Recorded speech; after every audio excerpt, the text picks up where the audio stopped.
Hey guys, this is Ronnie here from Early Bird Farms, and today we're going to be talking about this potting bench that we built. So, I hadn't made a video in a little while. Been working on building this potting bench here for my mom for Mother's Day. Built this all out of rough saw pine lumber that I got from a friend of mine named Scott and Jesse down in Fort Lawn, South Carolina. He cut the lumber for me probably before Christmas. The lumber was extremely wet, so I let it dry out for a little bit and lose a lot of the moisture content, and then we started putting it together. So I'll give you the details. I've already got some pictures that I've taken along the way, so we'll show you what we did. Starting with the frame here, what we did was we cut each of our boards out to length, and then we used pocket holes, Kreg jig to create pocket holes, and screwed and glued all the joints together. But before we did that, we cut everything out to dimension, and we painted everything with an exterior latex paint. Up here on the top, like I said, this is all pine lumber. We joined all this together. The boards were not all the same dimension, even though all the pine slabs were 12 inches. Some of them was a little bit thicker than the others, so you can see we had trouble getting it completely smooth. But this is going to be an outdoor piece, and I really want it to be real rustic looking. You can see how we got the chatter lines in here from the bandsaw, and I really love the detail that this carried in it. So I'm happy with how it turned out and how it's not perfect. I intentionally left all these in here and did not sand them all the way down. And we put a 1/2 inch quarter round over the front bead and just left it hanging over just a little bit. The back frame, we used, these are Western red cedar. You can get these at Lowe's or Home Depot. These are actually fence pickets. And these things used to be $1.50, $2 a piece. They're still real cheap though. They're only about $2. About $3.50 a piece for these. This will gray out. My plan is to put some Thompson's water seal, something clear over the top of these.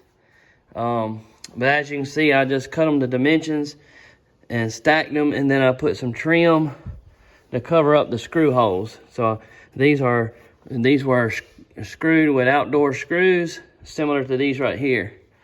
I had these old cabinet drawer pulls. I bought these probably 10 or so years ago. I used to have a eBay store, and I sold stuff that I found at yard sales.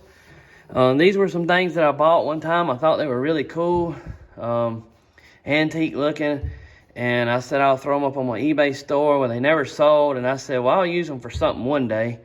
I'm sure you all have a bunch of stuff that you keep that you'll use one day. So this was one day. So we put these up here, and these are to hold tools. You can put like a little lanyard around your tool and just hang them there, and they're always handy. It's got plenty of a work surface here. I think this is 36 inches wide by like 51 inches. Can't exactly remember. But we put a sink in here. And this is a bushel tub that you get from Tractor Supply.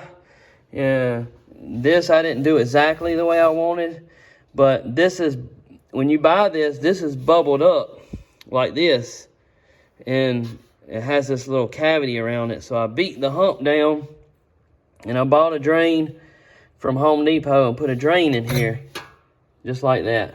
This goes straight to the ground. So my mom can water her plants right here. So you'll pot the plants here, and you can come over here and water them. And you can see we got a faucet right here. This is the Shark Bite faucets. Shark Bite makes PEX connectors that are push. You push them in, and then you don't have to use a tool to band them. They are more expensive, but you don't have to have a banding tool.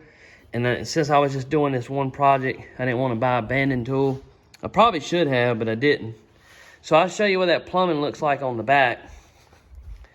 So here you can see I use, this is all stainless steel, by the way, nylon nut and threaded bolt to bolt that in there instead of just using screws.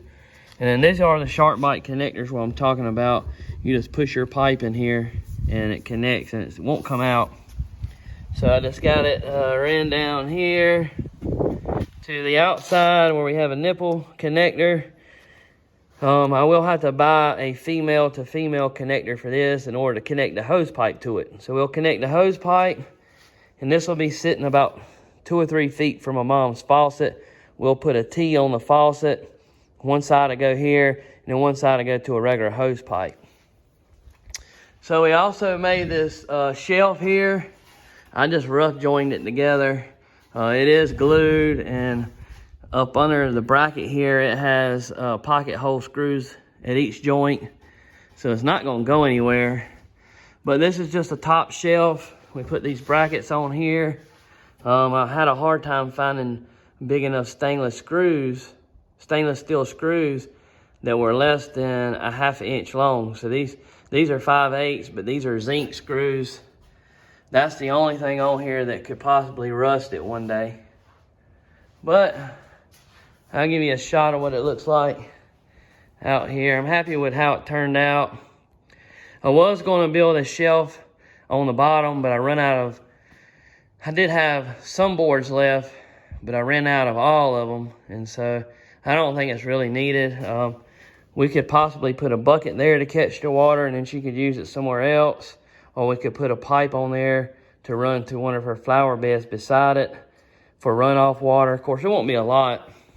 And then up under this side, she can put a container full of potting soil. So by leaving it open, it gives you more option to have a deeper, a taller container.